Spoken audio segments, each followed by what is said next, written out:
Most people, besides wanting to speak in their target language, want to be able to read in that language as well. For me personally, I want to write as well, and while that might not matter to everyone as much, for both of these skills you need kanji, and unfortunately a lot of them. Now, that begs the question, how should one go about learning kanji? What's the best way? And for me to answer that question, or for you to answer that question to yourself, I thought it would be a good start going over how I finished RTK. And with that, learned 2,200 kanji. Finally. For full transparency, the promise or value I'm trying to create here is providing an overview of how I finished RTK, or more accurately, going over how long it took me to do so and why, dividing that journey into 6 main phases, and while going through each of these phases, I'm hoping to give you a little bit of advice so you can do better than me. After that, I'm going to try to round up all the lessons and go over my 2 fatal flaws, or the 2 biggest ones, that you please don't have to repeat after watching this video. I actually finished RTK on the last day of 2024, which is actually quite nice. But instead of looking at this from the front, let's go all the way back to 2020, when I learned my first kanji character. I remember watching a video of Chris from the Abroad in Japan channel, which you're probably familiar with, where he kind of goes over the idea and mechanics of the book, and found myself quite interested. Or maybe more interested in surmounting this big task of finishing RTK. Now, while the memory is faded since this is 5 years ago, I can't really remember the details, but I think I managed to conjure up the most important facts. With the first recorded Anki session being on the 5th of November and my first practice entry, or rather the first completion of a page in my practice book being on the 7th of December, we can get a decent idea of when I started. The end of 2022 basically. I actually also remember writing a piece of paper with the first 100 kanji, which was a big milestone back then, and showing that to my dad, which I then found a picture of on my phone, which tells me that I took that picture on the 9th of November, which fits quite well into this time frame. The next documented point is actually in the beginning of 2021 and the start of a quite ambitious kanji plan, and also phase 2 of my journey. So before we go there, let's see and have a look if we can learn anything from phase 1. And it's nothing quite big frankly, but I think there is something worth to be said. And that is that it would have probably served me well to sharpen the axe, as Abraham Lincoln might have said, before diving headfirst into a task like RTK, which was quite a big task for me back then, and still is, to be fair. And if you don't get the reference, what I mean is that maybe watching a few videos or getting some input from people who have already finished the book or are in the process of finishing the book might have equipped me with the tools to better handle the task. Now I know this is quite convenient for me to say because I'm making a video on RTK, but I actually do think this is true. And for the record, since you're already watching a video on RTK on YouTube, and this is probably not the only one, you're doing much better than me. And thank you for watching this video, by the way. Like I said, in the beginning of 2021, I wrote up a plan that was quite ambitious. Now this plan would have had me finish RTK within 80 days. Now subtracting 547 kanji, which I actually managed to acquire in phase 1. So not a terrible effort. And this is actually the exact plan that I drafted out. Let's have a look. So this is the plan, and as you can see, it ranged anywhere from 18 to 39 new kanji per day on weekdays. And on weekends, I would give myself time to reinforce the newly learned batch. Now this is quite a heavy workload, especially when accounting for the Anki cards that you need to do every day. And that is actually my first fatal flaw. There were 0 Anki cards because I didn't use Anki for this plan. And frankly, the lack of spaced repetition here is what made this plan fail. As mentioned, I had a review period planned for every weekend targeting the freshly learned batch of characters. And my mistake ratio of 11% to 25% isn't actually terrible at all. But with no further repetition after that, it meant that while learning over 100 new characters each week, by the end of this plan, I wouldn't be tested on these characters until I actually decide to recap everything again. And as you can see at this point, I noticed the previously learned lessons are slipping away completely and the red check marks stop. I decided I have to reset. Now, there's a reason these characters are actually written in this order, and that is that they build upon themselves. So, a kanji you learn early on, and the meaning, the wording, might actually, or not might, very well will be incorporated into a future bigger kanji. So, not knowing the kanji you learned in the beginning really isn't an option. I came up to almost 1,800 kanji, so not too far away from the end, but decided to let go of 700, which actually leads us perfectly into the next phase, and that's the longest phase, the plateau. Alright, new day, and I think a better angle and better lighting situation. Anyway, after that frustrating decision, I decided to reinforce kanji 1 to 1103. And this time with space repetition.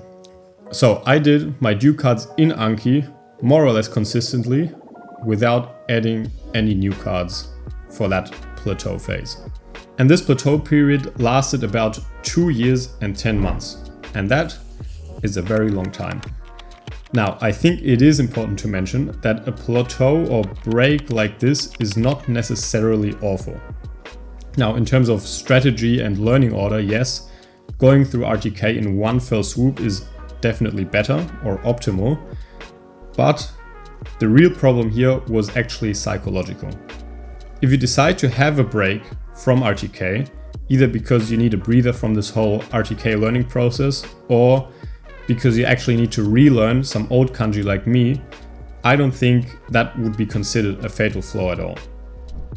What I do want you to avoid is being in a long plateau like this without wanting to be in one. I can say for myself, I didn't want to be in a plateau for this long, or I didn't want to take so long for RTK, and I often even had new plans that I either didn't follow up on or did follow up on but didn't quite finish and so forth. The point is, I was often dissatisfied with my progress, and that is not necessary. What is necessary is moving on to the next section. Now, I will speed through this section a little bit because frankly there's no new learnings to be had. The keyword still is inconsistency, but I wanted to include it for completeness sake. Anyway, in the beginning of 2024, February I think more or less, I drafted up a new plan, which I didn't quite follow to the end, but from that span, February 2024 to October of 2024, so between 7 and 8 months, I managed to acquire 673 new kanji. Now, this is not a terrible effort, but nothing too impressive either. What is more relevant is the phase after that, specifically December, where I finally made the decision to finish RTK. So by that time, the kanji count was 424, so 424 kanji left until completion, and I started this plan on the 6th of December.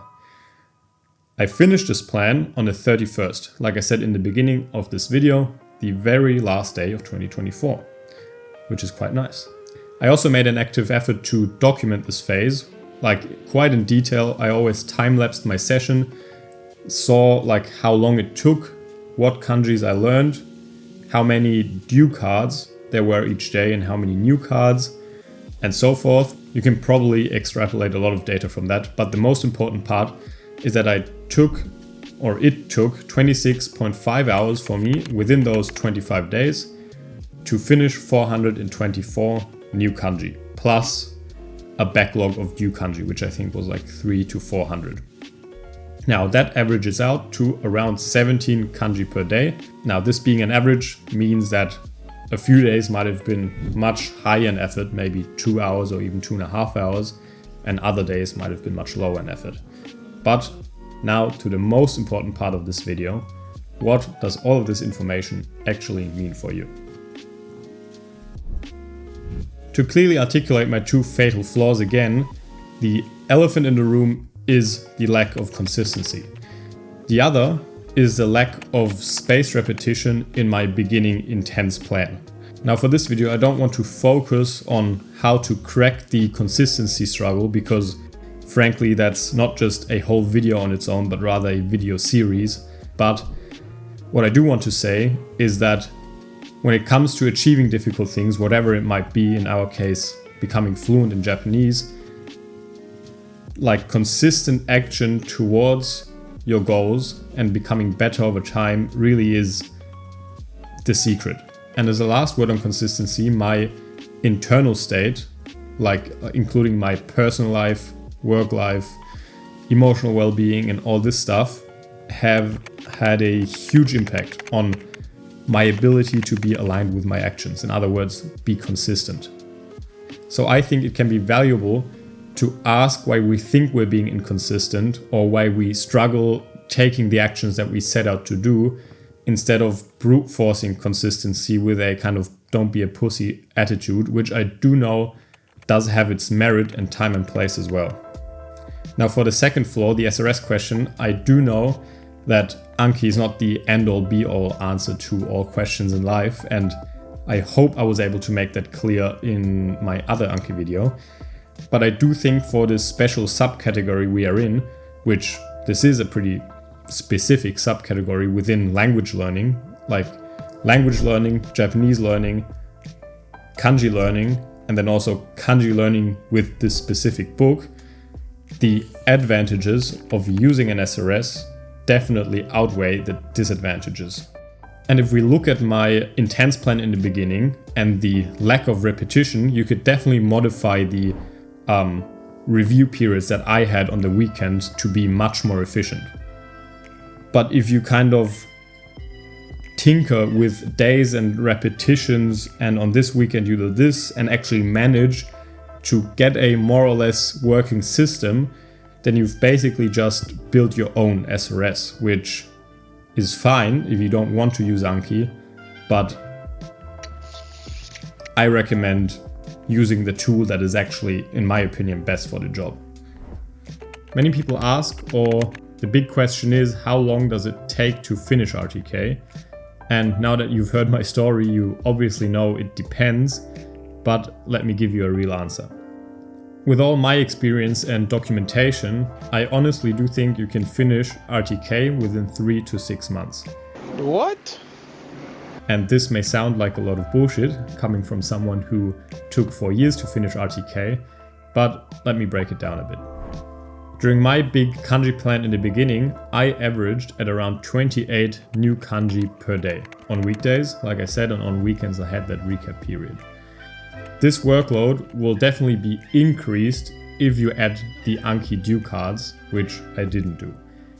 But if you maybe spread out the kanji from 5 days into 7 days, then it does even it out a bit. It still won't be the same because the due card workload increase is quite significant. But you can and probably should definitely decrease from 28 kanji to easily like 20 kanji, 19 kanji, or 18 per day. 28 kanji per day will have you finish RTK under 3 months, which if you're up for it, cool, but it's definitely not a prerequisite or necessary. Like I said, even 18, 19, 20, which will definitely decrease the workload by a huge amount, will easily land you within this 3 and 6 month period.